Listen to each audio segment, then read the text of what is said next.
Android phone নাকি iPhone কোনটা নেবেন বুঝতে পারছেন না? আজকের ভিডিওটা চরম হবে অ্যান্ড্রয়েড ফোন ভার্সেস আইফোনের মধ্যে।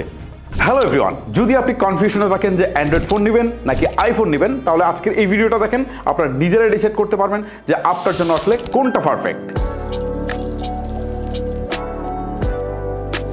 নাম্বার ওয়ানে কথা বলবো এর সফটওয়্যার পারফরমেন্স অ্যান্ড স্টেবিলিটি নিয়ে। ভাই, এইটার যে সফটওয়্যার পারফরমেন্স মানে কি বলবো, এক কথায় অসাধারণ। অসাধারণ বললে ভুল হবে, আমার ব্যবহার করা যতগুলা অ্যান্ড্রয়েড ফোন আছে কোনোটাই এর আশেপাশেও নেই। এর সফটওয়্যারটা এতটা স্মুথ অ্যান্ড স্টেবল যেটা আসলে কখনো চিন্তাই করতে পারি না আমি অ্যান্ড্রয়েড ফোনে। মানে এইটা যারা ইউজ করেছেন তারা অনেকেই আছেন যারা শুধুমাত্র এই ইউআই এর কারণে আইফোন থেকে অ্যান্ড্রয়েড ফোনে যেতে চান না। ইউআই এক্সপিরিয়েন্সটা এত জোস। আমি দীর্ঘ সময় অ্যান্ড্রয়েড ফোন এবং আইফোন ইউজ করেছি। আইফোনের লেগ বা স্টার্টার জনিত ইস্যু আমি পেয়েছি, তবে সেটা হয়তো বছরে একবার পেয়েছি। মানে এতটা স্টেবল ভাই চিন্তাও করা যায় না। অন্যদিকে আপনি যদি অ্যান্ড্রয়েড ফোনে যান তাহলে এখানে আপনি যত দামি ফোনই কেনেন না কেন, এইখানে কিন্তু সফটওয়্যার অপটিমাইজেশন এতটা বেটার আপনি পাবেন না। লেগ বা স্টার্টার জনিত ইস্যু কিন্তু আপনি পাবেন, এটা খুব কমন জিনিস। সেটা যদি স্যামসাংয়ের ফ্ল্যাগশিপও হয় তাও আপনি পাবেন। মূলত আইওএসটা এত বেশি স্মুথ অ্যান্ড স্টেবল হওয়ার পিছনে মূল কারণ হচ্ছে অ্যাপেলের নিজস্ব হার্ডওয়্যার এবং সফটওয়্যার ইউজ করা হয়, যার ফলে এটা এত বেশি স্মুথ।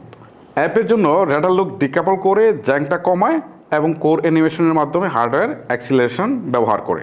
আর এইটাই হচ্ছে অ্যাপেলের মূল মন্ত্র তাদের সফটওয়্যার এক্সপিরিয়েন্সটা এত স্মুথ দেওয়ার পিছনে। Number 2, security and privacy. অনেকেই আছেন যারা আইফোনটা কিনেন শুধুমাত্র সিকিউরিটি অ্যান্ড প্রাইভেসির কথা চিন্তা করে। এইটাতে কিন্তু অ্যান্ড্রয়েড ফোনের তুলনায় সিকিউরিটি অ্যান্ড প্রাইভেসি অনেক বেশি স্ট্রং। অনেক বেশি স্ট্রং মানে অনেক বেশি স্ট্রং। আইফোন একটি ক্লোজ ইকোসিস্টেম ব্যবহার করে। অ্যাপ স্টোর থেকে অ্যাপ অনুমোদন করার আগে কঠোরভাবে সেগুলোকে রিভিউ করে তারপর সেগুলো আসলে অ্যাপ স্টোরে পাবলিশ করে, যার ফলে কিন্তু ম্যালওয়্যারটা একদমই কম ঢোকে। এছাড়াও end to end encryption, face ID, touch ID এবং শক্তিশালী ডাটা এনক্রিপশন চালু থাকার কারণেই আইফোনটা এতটা বেশি সিকিউর। অন্যদিকে অ্যান্ড্রয়েড একটি ওপেন ইকোসিস্টেম হওয়ার কারণে এর কাস্টমাইজেশনটা বেশি, তাই ঝুঁকিও বেশি। গুগল প্লে স্টোরকে নিরাপদ মনে হলেও প্লে স্টোরে যখন কোনো অ্যাপ অনুমোদন করে তখন খুব বেশি যাচাই বাছাই না করেই অনুমোদনটা দেওয়া হয়। দেওয়ার পর তারা যখন ফল করে তখন প্লে স্টোর থেকে সেই অ্যাপসগুলোকে সরিয়ে নেয়। বাট তার আগে দেখা গেল যে হয়তো অনেক লোক এই অ্যাপসটাকে প্লে স্টোর থেকে ইনস্টল করে ফেলেছে, তখন তো সে ঝুঁকিতে পড়ে গেল, সিকিউরিটি জনিত ঝুঁকিতে পড়ে গেল। আরেকটা বিষয় হচ্ছে অ্যান্ড্রয়েড ফোনে কিন্তু অ্যাপিকে ডাউনলোড করে ইনস্টল করার সুযোগ আছে, আর এইখান থেকে কিন্তু ম্যালওয়্যারটা সবচেয়ে বেশি ছড়ায়। সো আপনি যদি প্রাইভেসি অ্যান্ড সিকিউরিটির কথা চিন্তা করেন যে আপনার স্মার্টফোনটা অনেক বেশি সিকিউর হওয়া দরকার, আপনার ডাটাগুলো অনেক বেশি সিকিউর হওয়া দরকার, তাহলে মাস্ট বি আপনি অ্যান্ড্রয়েড ফোন বাদ দিয়ে আইফোনে যাবেন। নাম্বার 3তে কথা বলবো রিসেল ভ্যালু নিয়ে। আপনার অ্যান্ড্রয়েড ফোনের তুলনায় আইফোনের রিসেল ভ্যালু কিন্তু অনেক অনেক বেশি। আমি একটা উদাহরণ দিই, এই যে S23 আলট্রা, যেটা আমি 1.5 লাখ টাকা দিয়ে কিনেছিলাম মার্কেটে যখন এসেছিল, সেই সময় আমি যে আইফোনটা কিনেছিলাম সেটা যদি এখন থাকতো, এখন কিন্তু 1 লাখ টাকার বেশি আমি এটা বিক্রি করতে পারতাম। বাট এখন যদি আমি এইটা বিক্রি করতে যাই S23 আলট্রাটা, এইটা হয়তো বা 45 থেকে 50 হাজার, এর বেশি ভাই যাবে না। সো রিসেল ভ্যালুর কথা যদি আপনি চিন্তা করেন তাহলে মাস্ট বি আপনি আইফোনের দিকে যাবেন। নাম্বার 4-এ কথা বলবো সফটওয়্যার আপডেট নিয়ে। আইফোনে কিন্তু সফটওয়্যার আপডেট 6 থেকে 8 বছর পর্যন্ত আসে, খুবই ভালো একটা জিনিস। লং সময় ধরে সফটওয়্যার আপডেট আসছে। আবার যখন আপনি অ্যান্ড্রয়েড ফোনে যাবেন তখন দেখা গেল যে 2 থেকে 3 বছর সফটওয়্যার আপডেট পাবেন। আবার এরকম ফ্ল্যাগশিপ ফোন হলে হয়তো বা 5 থেকে 6 বছর পর্যন্ত হতে পারে। সো সফটওয়্যার আপডেটের দিক থেকে আইফোন কিন্তু এগিয়ে থাকছে।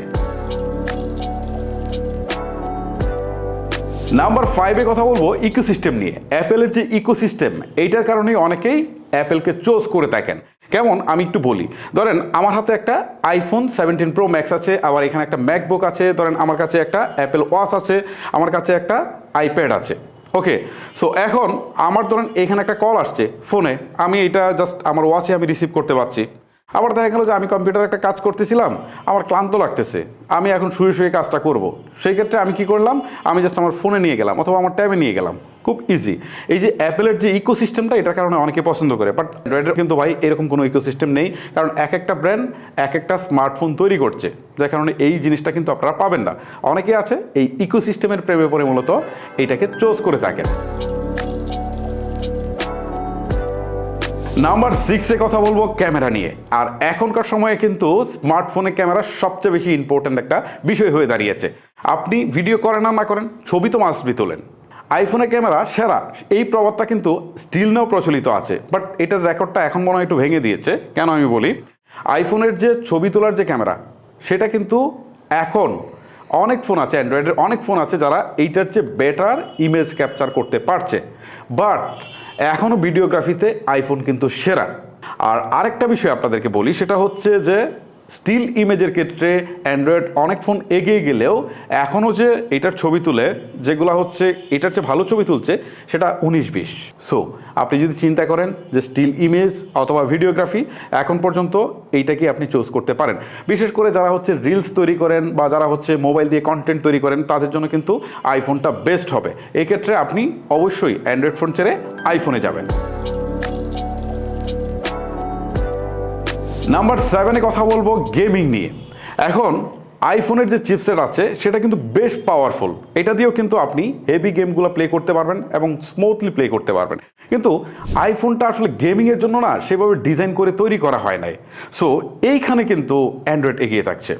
অ্যান্ড্রয়েডের অনেক ফোন আছে যেগুলোর চিপগুলো অনেক শক্তিশালী, বা অনেক ফোন আছে যে ফোনগুলোর ডিজাইনটাই বেসিক্যালি গেমিংয়ের জন্য তৈরি করা হয়েছে, বলতে পারেন আপনারা গেমিং ফোন। সো এইটার ডিজাইনটা এমনভাবে তৈরি করা হয়েছে যে দীর্ঘ সময় গেমিং করলেও হিট হবে না, বা এটা অপটিমাইজেশনটা আসলে সেইভাবেই করা হয়েছে। সো গেমিংয়ের জন্য ডেডিকেটেড ফোন আছে। আর এই দিক থেকে আমি মনে করি যে আইফোনটা পিছিয়ে থাকছে গেমিংয়ের জন্য, বাট এটা এগিয়ে থাকছে। তবে এটা দিয়েও কিন্তু হেভি গেম প্লে করা যায়, এই জিনিসটা মাথায় রাখবেন। ব্যাটারি অ্যান্ড চার্জার নিয়ে এই দিক থেকে না অ্যান্ড্রয়েড ফোন অনেক বেশি এগিয়ে থাকছে, আর এইখানে পিছিয়ে থাকছে অনেকটাই আইফোন। আইফোনের ব্যাটারি ব্যাকআপ ভালো, বাট চার্জিংটা কিন্তু অনেক স্লো। এইখানে আইফোন 17 প্রো ম্যাক্স আমার হাতে দেখতে পাচ্ছেন, এইটাতে সর্বোচ্চ 40 ওয়াটের ফাস্ট চার্জার সাপোর্ট করে থাকে। আর অ্যান্ড্রয়েডের এমন অনেক ফোন আছে যেগুলো 120 ওয়াট পর্যন্ত সাপোর্ট করে থাকে। সো এই দিক থেকে না অনেক বেশি এগিয়ে থাকছে। তবে 120 ওয়াটে যদি আপনি চার্জ করেন, কতটা দ্রুত আপনি চার্জ করতে পারবেন।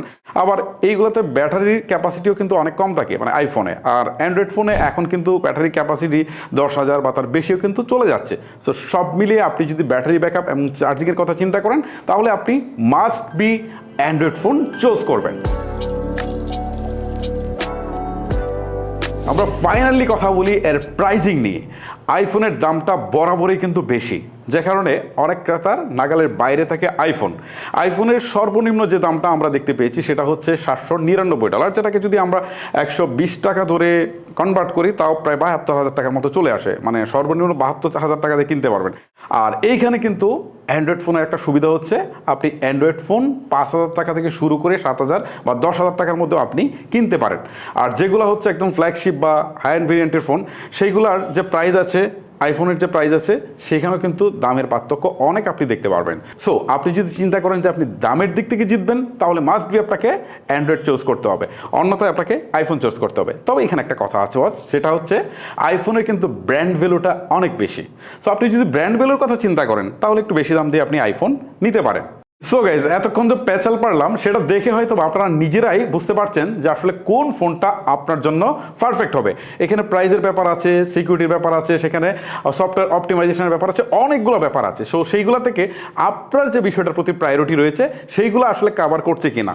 যদি কভার করে থাকে, তাহলে এতক্ষণে আপনি হয়তো নিজেই ডিসাইড করে ফেলেছেন যে কোন ফোনটা আপনার জন্য পারফেক্ট। যাই হোক, এই ভিডিও দেখার পর আপনি আসলে কোন ফোনটাকে সাপোর্ট করেন বা কিনতে যাচ্ছেন সেটা আমাকে কমেন্ট করে জানাতে পারেন।